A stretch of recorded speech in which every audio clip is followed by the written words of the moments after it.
morning all. Now we are going to discuss there is a conditional sentences. It is in the part of the grammar, my dear students. You know about tenses. Earlier we discussed. In the part of the tenses, conditional sentences are there, my dear students. And without understanding of the tenses, we cannot learn the conditional sentences. We cannot understand the conditional sentences, my dear students. Putting a condition in the name itself, there is a condition.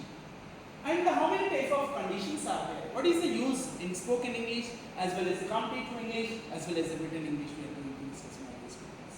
Here, this is a highly topic in the part of tenses, my dear students. Conditional sentences. How many conditional sentences are there, my dear students? And three types of conditional sentences are there. Three types are there. Three types of conditional sentences are there. One is open condition. Second one is called improbable or impossible condition. Third one is called unfulfilled condition. How many conditions are there? Three types of conditions are there. Open condition, improbable or impossible condition, unfulfilled condition. Open condition. What is the meaning of the open condition? In every condition, and the main class as well as a condition class, and two types of if class, main class, there is a different my dear students. If class, main class, two types of conditions are there in the condition sentences. We are going to discuss. This is a if class, my dear students. If class and main class. And already earlier we discussed what is the meaning of the clause and what is the meaning of the phrase. Phrase. Class means group of words. Group of the words, that is called class. Phrase also, my dear students. Phrase means that is also group of the words. But what is the difference between the class and phrase? In the phrase, we don't have any and verb. We don't have any and verb or subject in the this phrase. In the class, we have subject as well as verb. When we have a subject verb, that is considered as a class. Simple.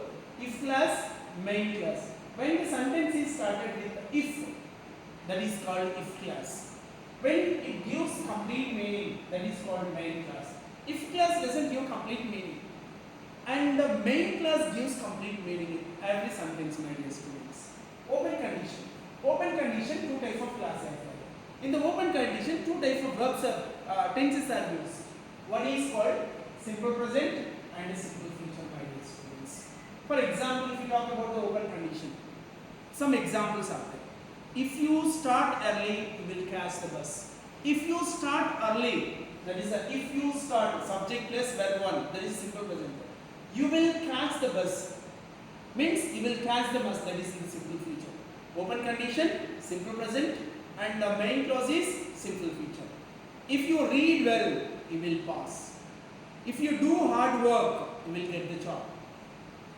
If you learn communication skills, if you learn communication skills, you will perform well in the interview.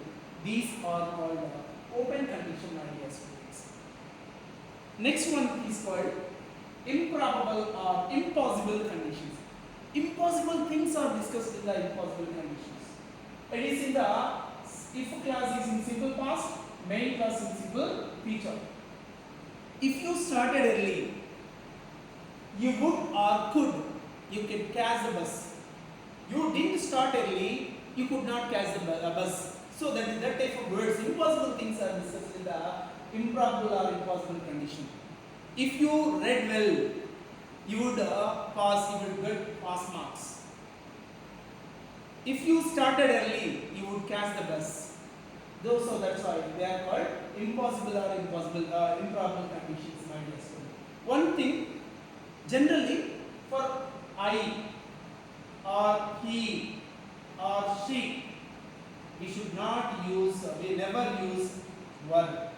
But in this case, improbable or impossible conditions, we may use verb.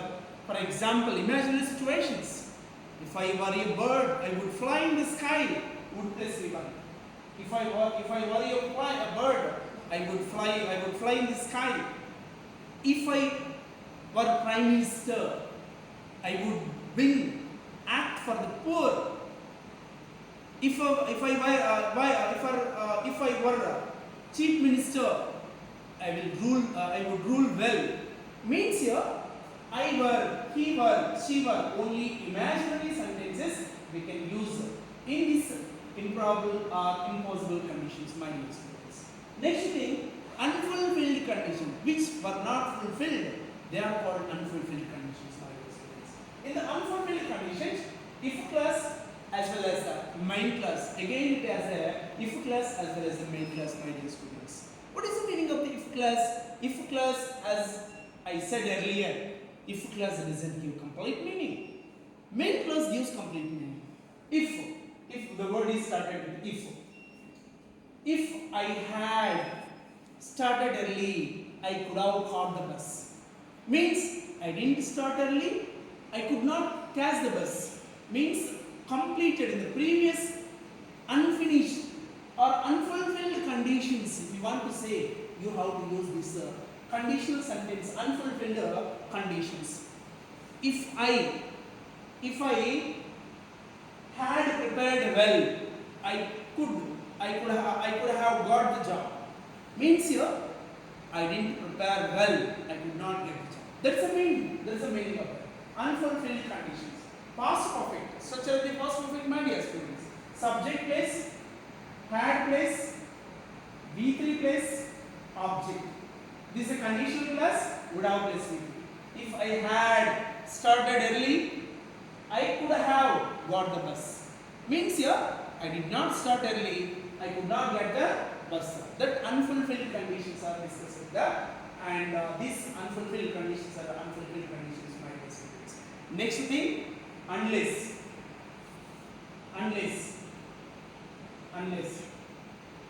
and that is unless means here if not, my dear students.